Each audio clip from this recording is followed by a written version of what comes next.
इस कहानी की शुरुआत में हम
खाने का नाम सुनकर डैरेल उसकी बात मान लेता है और फिर वो लड़की उसे अपने विलेज में ले आती है।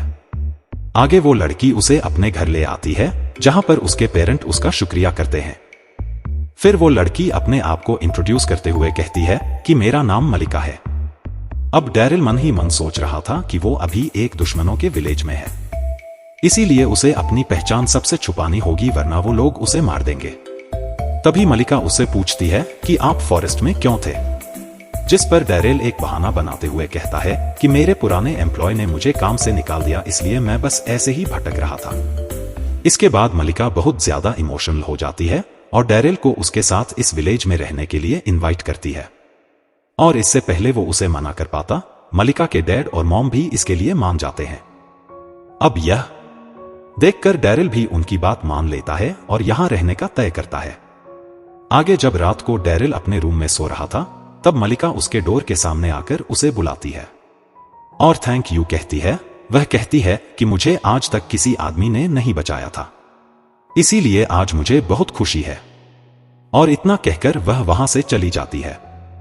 अगले दिन जब मलिका के डैड डैरेल से कहते हैं कि उनके पास उनके लिए एक काम है, तो डैरेल कहता है कि अगर आपको मेरी मदद चाहिए तो मैं जरूर करूंगा। तो उसके डैड कहते हैं कि मेरा वो मतलब नहीं था, मेरे पास तुम्हारे लिए एक जॉब है। दरअसल मैं इस विलेज का गिल्ड मास्टर हूं, इसीलिए मैं चाहता हूं कि तुम एक एडवेंचरर बनो। फिर वो डैरेल को समझाते हैं कि एडवेंचरर वो होता है जो मॉन्स्टर को हराता है, हब्स कलेक्ट करता है, सबकी हेल्प करता है। अब यह सुनकर डैरेल पूछता है कि क्या आपके पास कोई दूसरा काम नहीं है, जैसे कि खेती करना या ऐसे ही कुछ, जिस पर वह जवाब देते हैं कि तुम्हारे पास इतनी अच्छी बॉडी है, फिर भी तुम ऐसे काम क्यों करना चाहते हो। और फिर वो उसके सामने एक पेपर रखकर उसे रजिस्टर करने को कहते हैं। रियल ये देखकर बहुत ज्यादा घबरा जाता है, क्योंकि उसने सुना था सिर्फ इंसान ही एक गिल्ड में रजिस्टर कर सकते हैं, और अगर वो इसमें रजिस्टर करने की कोशिश करेगा तो सबको उसकी असलियत का पता चल जाएगा। इसीलिए डेरिल अपनी बॉडी में पेन होने का बहाना बनाकर वहां से निकलने की कोशिश करता है। लेकिन तभी मलिका के डैड मलिका को उसे हेल्प करने के लिए कहते हैं और अचानक से उसके हाथ से ब्लड निकालकर उस पेपर में रजिस्टर कर देते हैं। लेकिन हैरानी की बात यह थी कि डेरिल बिना किसी दिक्कत के रजिस्टर कर लेता है और यह देखकर वह सोचता है कि मैं बचपन से डेमोन्स के बीच बड़ा हुआ हूं, इसीलिए कभी इस बारे में नहीं सोचा। लेकिन आज पता चला कि असलियत में मैं एक इंसान हूं। इसके बाद हम देखते हैं कि मलिका के डैड अब डेरियर के स्किल को टेस्ट करने वाले थे। सबसे पहले वो डेरियर के राव को चेक करने का तय करते हैं और उससे कहते हैं कि हर एक इंसान के अंदर ऑरा होता है और वो उसे किसी भी वेपन में डालकर उसे और भी पावरफुल बना सकता है। तो डेरियन एक स्वर्ड को पकड़कर उसमें अपना ऑरा डाल देता है। इसके बाद मलिका के डैड कहते हैं कि अभी हम हमारे फाइटिंग टाइप को चेक करेंगे और फिर सबसे पहले उसे एक लकड़ी पर स्लैश अटैक करने के लिए कहते हैं। और जब रियल उस लकड़ी पर स्लैश अटैक करता है तो उसके 2 टुकड़े हो जाते हैं। यह देखकर सब उससे बहुत इंप्रेस्ड थे। इसके बाद वो बो से एक एप्पल पर निशाना लगाने की कोशिश करता है, पर उसके एरो से सामने के पेड़ भी टूट जाते हैं। यह देखकर मलिका के डैड बहुत ज्यादा शॉक्ड हो जाते हैं, पर मलिका बहुत खुश थी।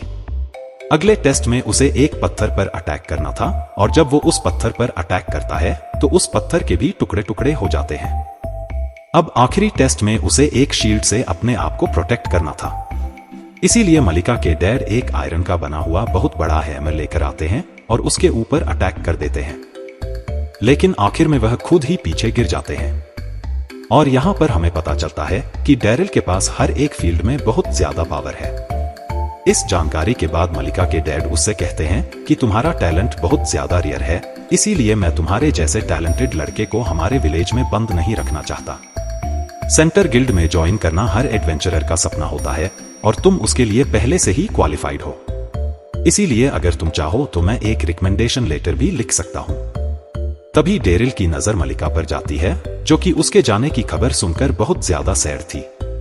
इसीलिए वह उससे कहता है कि आपने मुझे उस वक्त रहने की जगह दी जब मेरे पास कोई नहीं था, इसीलिए मैं आपका एहसान पूरा करूंगा और यहीं विलेज में रहूंगा। इस सुनकर मलिका बहुत ज्यादा खुश हो जाती है और उसे हक कर लेती है। अब आगे हम देखते हैं कि मलिका के डैड पूरे विलेज के सामने डेरिल का इंट्रोडक्शन देते हुए कहते हैं कि यह हमारे विलेज का नया एडवेंचरर है। और तभी हमें पता चलता है कि मलिका के डैड उस विलेज के मेयर भी हैं। उसी वक्त उन विलेजर्स के बीच में एक लड़का डेरिल से बदतमीजी से बात करने लगता है और कहता है कि यह अंकल इस एज में काम नहीं कर पाएंगे। तो मलिका के डैड डेरिल को बताते हैं कि उसका नाम घसीटा है और वो भी एक एडवेंचरर है। इसके बाद घसीटा डेरिल से उसका एडवेंचरर रैंक पूछता है। अब डेरिल का रैंक ई है, यह जाने के बाद वह अकड़ दिखाकर कहता है कि मेरा रैंक तुमसे ज्यादा है, इसलिए मैं तुम्हारा सीनियर हूं। और इतना कहकर घसीटा वहां से चला जाता है और कहते हैं कि यह सब वो क्वेस्ट है जिसे घसीटा ने पूरा करने से मना कर दिया था, जिस पर डेरिल यह काम करने के लिए मान जाता है। आगे वो डेरिल को सावधान रहने को कहते हैं क्योंकि बाहर एक मनस्टर घूम रहा है। फिर जब वो उसे उस मनस्टर की तस्वीर दिखाते हैं तो यह वही मनस्टर होता है जिसे डेरियन ने फॉरेस्ट अंदर मारा था। इसके बाद उन लोगों को उस मनस्टर की बॉडी भी मिल जाती है और यह कंफर्म हो जाता है कि डेरियन ने उसे मारा है। अब मलिका के डैड यानी कि मेयर घसीटा से कहते हैं कि तुम इतने दिनों से यह काम नहीं कर पा रहे थे, लेकिन डेरियन ने इसे एक चुटकी में कर दिखाया, इसलिए उसे तुम जाकर थैंक यू बोलो। अब ये सुनकर घसीटा बहुत गुस्सा हो जाता है और गुस्से में डेरिल को थैंक यू कहता है। उसके बाद गुस्से में एक और क्वेस्ट को बिना पढ़े अपने साथ ले जाता है। इसके बाद हम देखते हैं कि मेयर डेरिल के हाथ पर रजिस्टर हुए एडवेंचरर रैंक को क्लास डी में प्रमोशन कर देता है, क्योंकि उसने उस मनस्टर को मारकर विलेज को प्रोटेक्ट किया था। तभी वहां पर मलिका भी आ जाती है और डेरियन के साथ क्वेस्ट पूरा करने जाने को कहती है और फिर वह दोनों फॉरेस्ट के अंदर चले जाते हैं। आगे मलिका डेरिल को बताती है कि वह भी एक एडवेंचरर बनना चाहती थी और विलेजर्स की मदद करना चाहती थी, जिस पर डेरिल पूछता है क्या तुम इसी वजह से उस दिन फॉरेस्ट में थी? तो मल्लिका कहती है हाँ, तुमने सही कहा। पास के विलेज में एक लेडी की तबीयत खराब थी और उसे मेडिसिन की जरूरत थी, लेकिन घसीटा ने इस काम को करने से मना कर दिया था, तो मुझे खुद ही जाना पड़ा। आगे वो लोग अपनी मंजिल पर पहुंच जाते हैं और मेडिकल हर्ब्स को कलेक्ट करने लगते हैं। तभी मलिका को वहां पर एक हिरण के पैरों के निशान मिलते हैं, इसीलिए वो लोग उसका शिकार करने का तय करते हैं। आगे वो लोग जब फॉरेस्ट में बात कर रहे थे तो अचानक से उनके पीछे एक हिरण दिखता है, लेकिन वो एक नॉर्मल हिरण नहीं था। अचानक से वो हिरण वहां से जंप करके झाड़ियों में चला जाता है और वहां एक मॉन्स्टर से फाइट करने लगता है। तो इस बात का फायदा उठाकर मलिका और डैरिल उन दोनों का शिकार कर लेते हैं। विलेज में सब ये देख कर उसकी काफी तारीफ कर रहे थे, पर घसीटा यह देखकर बहुत ज्यादा गुस्सा होकर वहां से चला जाता है और हमें पता चलता है कि उसने जो क्वेस्ट एक्सेप्ट किया था वो इसी मॉन्स्टर को मारने का था जिसे अभी डेरियन मारकर आया था। ऐसे ही वहां पर कुछ दिन गुजर जाते हैं और डेरियर को अब इस लाइफस्टाइल की आदत हो गई थी। आगे जब वह गिल्ड में जाता है तो मेयर से उसे पता चलता है कि घसीटा अब कंट्रोल में नहीं है, क्योंकि डेरियन ने 2 बार उसके लिए हुए काम को पूरा कर दिया है। इसके बाद मेयर बताते हैं कि अभी जब घसीटा यहां पर था उसी वक्त ये एक अर्जेंट क्वेस्ट आया था, पर यह सिर्फ रैंक सी या उससे ऊपर वालों के लिए थी, क्योंकि ये नॉर्मल मॉन्स्टर से काफी ज्यादा खतरनाक है। तभी मलिका कहती है कि इतने खतरनाक क्वेस्ट को सिर्फ ग्रुप में रहकर ही पूरा किया जा सकता है, जिस पर मेयर कहते हैं हाँ, दरअसल यह क्वेस्ट पास के टाउन के लिए है, पर हमें सिर्फ इसीलिए दिया गया है ताकि हम थोड़ा सतर्क रहे, मगर घसीटा ने इसे देख लिया और पूरा करने के लिए निकल पड़ा। यह सुनकर डेरियर कहता है कि यह तो मुसीबत की बात है, क्योंकि घसीटा का रैंक डी है। जिस पर मेयर कहता है कि उसकी टेंशन मत लो, क्योंकि दूसरे टाउन में ऑलरेडी अपना एक ग्रुप उसे मारने के लिए भेज दिया है। तो मलिका कहती है अगर ऐसी बात है तो घसीटा को दूसरे ग्रुप के कामों में दखल नहीं देना चाहिए, क्योंकि अगर कुछ हो जाता है तो वो आपकी रिस्पॉन्सिबिलिटी होगी। अब इतना सुनने के बाद डेरियर कहता है कि मैं घसीटा को वापस लेकर आऊंगा, जिस पर मलिका भी उसके साथ जाने की बात करती है, पर डैरिल उसे मना कर देता है और कहता है कि तुम्हें खतरनाक कामों को एडवेंचरर्स पर छोड़ देना चाहिए, इसलिए मैं अकेला जाऊंगा। उसकी बातें सुनकर मलिका मान जाती है और उसे कुछ मेडिसिन देती है। उसके बाद डैरिल घसीटा को ढूंढने के लिए निकल पड़ता है। आगे वह देखता है कि फॉरेस्ट में थोड़ी दूर जाते ही वहां उस मॉन्स्टर के गुजरने के निशान थे, पर तभी पीछे से घसीटा के चिल्लाने की आवाज आती है और वो मॉन्स्टर उसका पीछा कर रहा था। उस मॉन्स्टर को देखकर डेरियर उससे फाइट करने के लिए तैयार हो जाता है, पर वो मॉन्स्टर डेरिल को छोड़कर घसीटा के पीछे जाने लगता है।